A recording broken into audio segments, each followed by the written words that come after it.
Alright, I'm here to talk about shutter speed, aperture, and film speed.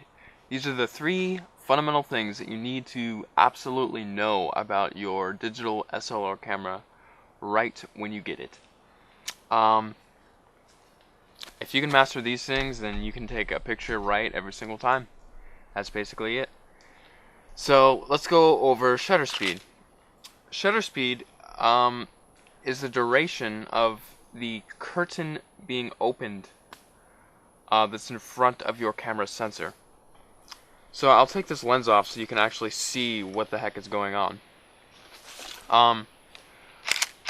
That's all shutter speed is the length of how the duration of when that thing flops up, it lets all the light in, the sensor records all that light, and then it shuts, and then it saves the picture. So I'll make the shutter speed longer so you can see what that looks like. I'll make it 1.3 seconds. Bam, it's all recording the light. Bam, it stops. Bam, it's all the lights going in, and then bam, it stops again. So each of these three things that you're learning about right now, aperture, shutter speed, and ISO, they all have effects and side effects. So the effect of this is its brightness and darkness, because the longer this is open, that time a bunch of light got in, and it was all coming in constantly when that was open. But if I shorten it up, that was really quick, so less light got in during that duration of when that curtain was up. So therefore the image is also, it's just darker. However, the side effect of shutter speed is motion blur. So if I had this shutter speed set to 1 second and I was moving my finger back and forth, what do you think is going to happen? My finger is going to be completely blurry because it's recording all of that light during that 1 second time period, but my finger's moving constantly. So my finger's not going to look frozen in a picture. It's not going to be a freeze frame. It's going to be completely blurry. Now if I set it way down to a 400th of a second, I do that same thing. See how fast that was? That's going to freeze my finger, and it's going to be still, and it's going to look normal. There's a lot of creative things you can do with long shutter speeds, but we'll talk about that in a different video. But now let's move on to aperture. Now aperture is how the opening of your lens, how much light comes in through your lens. So that's a wide aperture. That's actually f5.6 right there. And then this is a very small aperture. That's probably f32 or f36 or something. And now, as you can guess, it's pretty much the same effect as shutter speed. When it's open more light gets in, and when it's shut more, less light gets in. However, the side effect of aperture is called depth of field.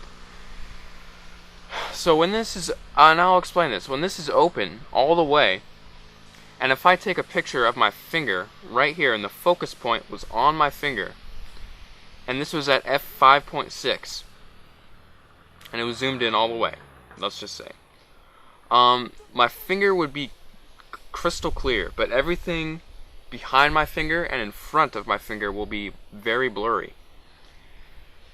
That's what depth of field is. It's limiting your focus point into a certain point. However, if I took the picture and it was at a very small aperture, the opening was very small, let's just say that's a higher f number, so like f22, my finger would be in focus, and also more of behind my finger would be a little bit more in focus as well. And now film speed. Film speed is the sensitivity of light to your image. So if I was at ISO 200, that's a very good ISO, because when you're talking about ISO, you have an effect and a side effect, just like the other two fundamental principles we're talking about. So you really need to worry about the side effect of ISO, and the side effect is called noise. This is also known as grain. They differ a little bit, but noise is basically color grain. It's not good, so I would recommend always staying at the lowest ISO that you can when you're taking a picture. However, this is sometimes not the case, because you're going to need to use ISOs higher to raise the brightness, because the effect of ISO is, yet again, brightness and darkness. So if I was at ISO 200, the image would be darker, compared to if I was at ISO 1600, it would be lighter. However, if I was at ISO 1600, there would be more noise introduced into the image. If I was at ISO 200, the noise would be cut down, and it would be a much more clear, natural image. So that's basically the three fundamentals that you need to know about your digital SLR camera.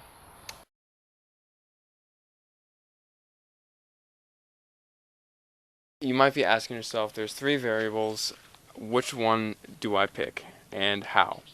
Well, this is what the knob is here for. There's automatic mode, which is fully automatic. It will adjust the shutter speed and the aperture for you. And P mode is exactly the same thing, except the flash is excluded. So this little flash won't automatically pop up when it's in P mode. And this is what I usually use whenever I'm just casually taking pictures. And then there's shutter priority mode. Now, shutter priority mode, that'll give you the control to adjust the length of the shutter speed. And the camera will adjust the aperture for you. It'll take these two variables and even them out until they're just right, and then you get a properly exposed picture. The aperture priority mode is where you get to control the aperture. When you move the knob around, you're adjusting the aperture and the camera is adjusting the shutter speed for you. It'll mix these two up, it'll combine them, and you'll get a properly exposed picture. Manual mode is where you get to adjust the shutter speed and the aperture by yourself, and the camera does nothing. So what situations do you want to use these different modes in? I would use P mode whenever you're just casually taking pictures. I would use shutter priority mode when you want to get a long exposure of, say, a Ferris wheel going around.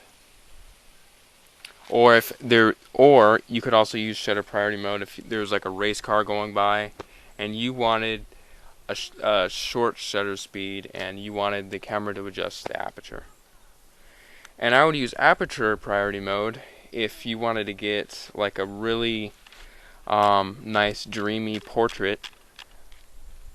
And if you wanted to get that really blurry background, you would go all the way down to f1.8 and you say, hey, I'm just sticking there and I'm leaving the camera to adjust the shutter speed to whatever.